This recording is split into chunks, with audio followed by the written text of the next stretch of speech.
Learning একাডেমিতে সবাইকে স্বাগত। আজকে দেখো ক্লাস 5-এর ইংলিশে যে রায় মার্টিন বই রয়েছে তার 242 পেজে যে এক্সারসাইজগুলো রয়েছে সেগুলো নিয়ে আজকে আলোচনা হবে। আজকে কোন স্কুল দেখো, আজকে হচ্ছে বারাসাত MGM হাই স্কুল। তো এর কোয়েশ্চেনগুলো দেখো, write true or false in the given in the boxes against the following sentences. অর্থাৎ ট্রু ফলসগুলো এই বক্সের ভিতরে লিখতে বলা আছে। তো একের প্রশ্ন দেখো, Bhima's answer was similar to that of Duryodhana. অর্থাৎ ভীমার উত্তরটা কিন্তু সিমিলার ছিল দুর্যোধনের সাথে। তা কিন্তু ফলস হয়ে যাবে, যেহেতু এখানে দেওয়া আছে দেখো লাইনটা similar question were put to Bhima, অর্থাৎ সেম কোয়েশ্চান কিন্তু করা হয়েছিল ভীমকে, সেম উত্তর নয়, তাহলে এটা হয়ে যাবে ফলস। দ্বিতীয়টা দেখো, সহদেবা ওয়াজ এ কৌরব, এটা কিন্তু ফলস হয়ে যাবে, সহদেবা যেহেতু পাণ্ডব ছিলেন। তিনটা দেখো, all the disciples of Dronacharya shot their arrows at their target. অর্থাৎ কি দ্রোণাচার্যের সমস্ত শিষ্যরা কি করেছিলেন, টার্গেট দিকে অ্যারো ছুঁড়েছিলেন, শট করেছিলেন, এটা কিন্তু ট্রু হয়ে যাবে।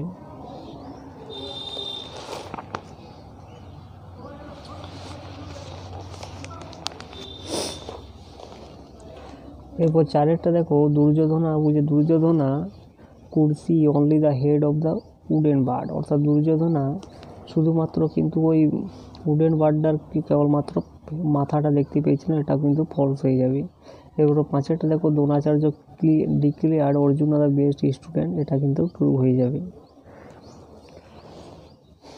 এরপরে বিয়েরগুলো দেখো, complete the following sentences with information from the text. অর্থাৎ সেন্টেন্সগুলোকে কমপ্লিট করতে বলা আছে। একের প্রশ্নটা দেখো, Arjun was ready with his বো অ্যান্ড অ্যারো। দ্বিতীয়টা দেখো, Dronacharya asked Duryodhana what is visible to him at that movement. অর্থাৎ সেই মুহূর্তে দুর্যোধনের কাছে কি ভিজিবল ছিল সেটাই কিন্তু দ্রোণাচার্য জিজ্ঞাসা করেছিলেন। এরপর তৃতীয়টা দেখো, Arjuna a reply to Dronacharya question said that he can see only the eye of the bird. অর্থাৎ অর্জুনা দ্রোণাচার্যের কোয়েশ্চানের উত্তরে কী বলেছিলেন, সে শুধুমাত্র পাখিটার চোখটাকে কিন্তু দেখতে পাচ্ছে। এরপরে 4 নম্বর দেখো, all the student except Arjuna could see other things like people, tree, sky, leaves, fruits and another bird. অর্থাৎ অর্জুনা ছাড়া সমস্ত যে স্টুডেন্টগুলো তারা কি উত্তর দিয়েছিলেন, কি দেখেছিলেন, পিপল দেখেছিলেন, tree, sky, leaves, the fruits, another bird. এরপরে সিয়ারটা দেখো, অ্যান্সার দ্য ফ্লোয়িং কোয়েশ্চেন, নিচের প্রশ্নগুলির উত্তর এখানে লিখতে বলা হচ্ছে। একের প্রশ্নটা দেখো, who was the eldest brother of the Kauravas. কৌরবদের মধ্যে বড় ভাই কে ছিলেন, তো কী হবে দেখো, Duryodhana was the eldest brother of the Kaurava. অর্থাৎ দুর্যোধনা কী ছিলেন, সব থেকে বড় ছিলেন কৌরবদের মধ্যে। এরপরে দ্বিতীয়টা দেখো, what did Duryodhana throw the bow and arrow to the ground. অর্থাৎ দুর্যোধনা কেন তার বউটাকে অর্থাৎ তীর ধনুকটাকে গ্রাউন্ডের দিকে ছুড়ে দিয়েছিলেন, উত্তরটা এইভাবে লিখবে দেখো, Duryodhana threw the bow and arrow to the ground because he was angry after hearing you can go from Dronacharya. কারণ দ্রোণাচার্য তাকে বলেছিলেন যে তুমি যেতে পারো, এটা শোনার পরে তিনি রেগে গিয়েছিলেন, তার জন্য তিনি তীর ধনুকটাকে গ্রাউন্ডের দিকে ছুড়ে দিয়েছিলেন। এরপরে 3 নম্বর দেখো, হোয়াই ডিড গুরুদেব প্রেজ গুরুদেব কেন অর্জুনকে প্রশংসা করেছিলেন, তো উত্তরটা এইভাবে লিখবে দেখো, Gurudev praise Arjuna for his immense concentration. তার গভীর মনোযোগের জন্য তাকে তিনি প্রশংসা করেছিলেন অর্জুনকে গুরুদেব। এরপরে 5 নম্বর দেখো, what did Dronacharya instruct Arjuna. অর্থাৎ দ্রোণাচার্য অর্জুনকে কি উপদেশ দিয়েছিলেন, তো উত্তরটা এইভাবে লিখবে দেখো, Dronacharya instructed Arjuna to look at the target with great concentration and nothing else. অর্থাৎ দ্রোণাচার্য অর্জুনকে কি উপদেশ দিয়েছিলেন, যে শুধুমাত্র টার্গেটটাকে লক্ষ্য করতে গভীর মনোযোগের সাথে এবং অন্য কিছু না মনোযোগ করতে। অর্থাৎ টার্গেটটাকে শুধুমাত্র মনোযোগ দিয়ে তাকাতে। এরপরে আনসিনটা দেখো, আনসিনের কোয়েশ্চেনগুলো দেখো, একটা complete the following sentences with information from the passage. অর্থাৎ সেন্টেন্সগুলোকে কমপ্লিট করতে বলা আছে। একের প্রশ্নটা দেখো, the lion lived inside a dark জঙ্গল। এই যেখানে দেওয়া আছে দেখো দ্য লায়ন ইনসাইডেড ডিপ ইনসাইডেড ডার্ক জঙ্গল দেয়ার লিভড এ লায়ন। তাহলে কী হবে, ইনসাইডে ডার্ক জঙ্গল, একটা গভীর ঘন জঙ্গলে সিংহটা বাস করতেন। এরপর দ্বিতীয়টা দেখো জাং listen to the minister when he was the king of the jungle. অর্থাৎ জাং শুনেছিল তার মিনিস্টারের কথা যখন সে জঙ্গলের রাজা ছিলেন।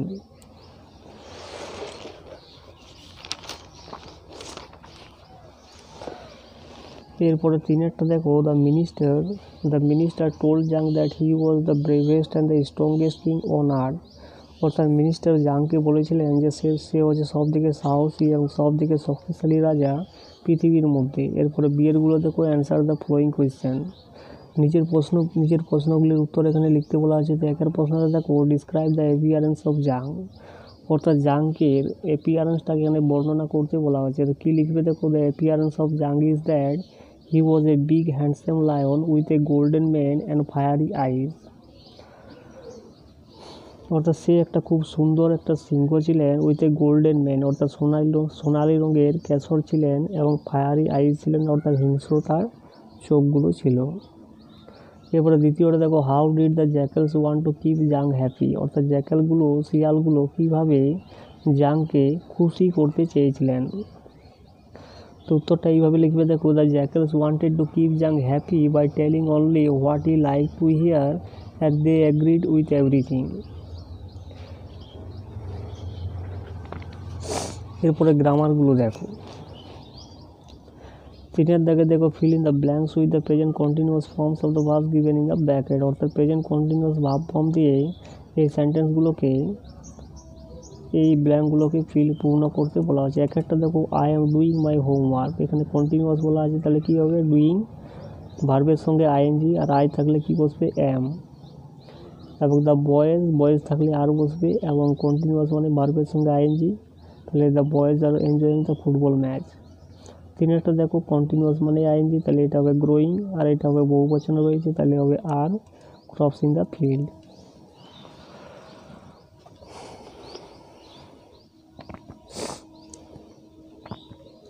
এরপরে সিয়েরগুলো দেখো ফিল ইন দ্য ব্ল্যাঙ্ক, এরপরে বিয়েরগুলো দেখো fill in the blanks with suitable adverb given in the list below, অর্থাৎ নিচের দেওয়া অ্যাডভার্ব থেকে এই ব্ল্যাঙ্কগুলোকে ফিল করতে বলা হচ্ছে। এক একটা দেখো we should always try to help আদার, অর্থাৎ আমাদের সর্বদাই উচিত অন্যদেরকে সাহায্য করতে চেষ্টা করা।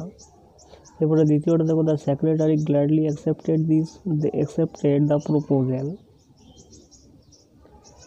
এরপরে তৃতীয়টা দেখো put it inside the basket.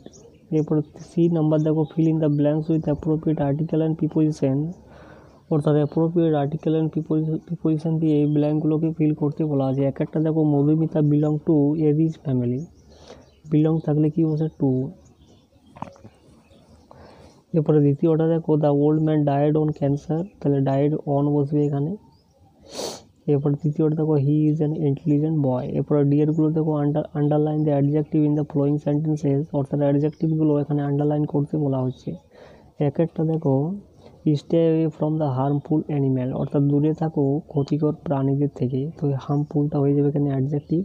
Mango is our national fruit, অর্থাৎ ফ্রুটটা কেমন ন্যাশনাল জাতীয়, তো ন্যাশনালটা হয়ে যাবে আমাদের অ্যাডজেক্টিভ।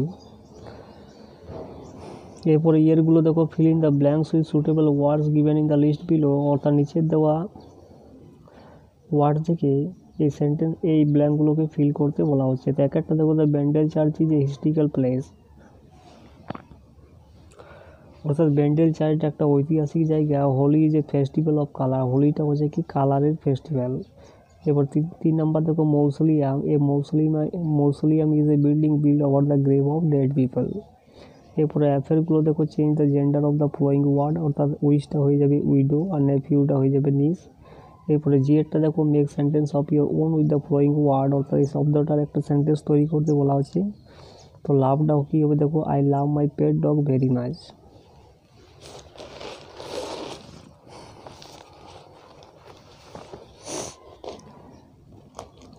এরপরে দুই একটা দেখো ট্রিটা কী হবে দেখো there is a mango tree in our garden, আর বিলিভটা কী হবে দেখো হি বিলিভস ইন গড, অর্থাৎ সে ঈশ্বরে বিশ্বাস করে। এরপরে দেখো write a paragraph on Durga Puja celebration in West Bengal, অর্থাৎ পশ্চিমবঙ্গের দুর্গাপূজা উদযাপন নিয়ে একটা প্যারাগ্রাফ রাইটিং লিখতে বলা হয়েছে। তো কী কী লিখবে দেখো।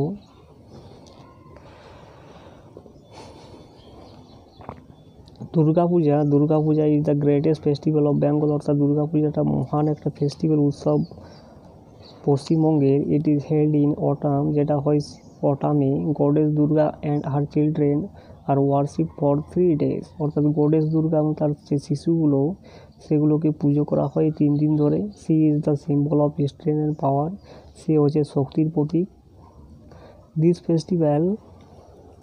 This festival symbolises the victory of good over evil. এই যে ফেস্টিভ্যালটা, এই যে উৎসবটা, এটা সিম্বলাইজ করে কীকে? খারাপের প্রতি ভালোর দিককে। এবং এরপরে কী লিখবে দেখো, this puja is perform with great pomp and purity. এই যে পূজাটা, এটাকে সংগঠিত করা হয় উইথ গ্রেট পম অ্যান্ড পিউরিটির সঙ্গে। The images are decorated and placed in pompous pandal, অর্থাৎ কি দুর্গার যে প্রতিমাটা সেটাকে ডেকোরেট করা হয়, সুসজ্জিত করা হয় এবং রাখা হয় ইন পম্পাস প্যান্ডেলের মধ্যে। থাউজেন্ড অফ ম্যান মানে কি? হাজার হাজার লোক, মহিলা and children in their best or new dresses came out in the street, অর্থাৎ কি তাদের নতুন নতুন পোশাক পরিচ্ছদে রাস্তার দিকে বেরিয়ে আসে অ্যান্ড ভিজিট দ্য ইমেজেস, এবং কী করে? ওই প্রতিমাগুলোকে ভিজিট করে, অর্থাৎ পরিদর্শন করে ইন দ্য ডেকোরেটেড প্যান্ডেল, অর্থাৎ ডেকোরেটেড প্যান্ডেলের মধ্যে। The steam of man and woman move from one pandal to another, অর্থাৎ স্টিম অফ ম্যান, ওই যে মানুষ এবং অর্থাৎ কি লোক এবং মহিলার যে প্রচুর ভিড়, সেটা কি করে এক প্যান্ডেল থেকে অন্য প্যান্ডেলে কি করে? মুভ করে, যাতায়াত করে। Till they are tried at late night, যতক্ষণ না পর্যন্ত তারা টায়ার্ড হয়ে যায় গভীর রাত্রে। It is a great occasion of family reunion. এটা একটা কি গ্র্যান্ড ওকেজন, যেটা কি পরিবারের পুনর্মিলনের জন্য, পুনরায় একত্রিত হওয়ার জন্য একটা গ্র্যান্ড ওকেজন।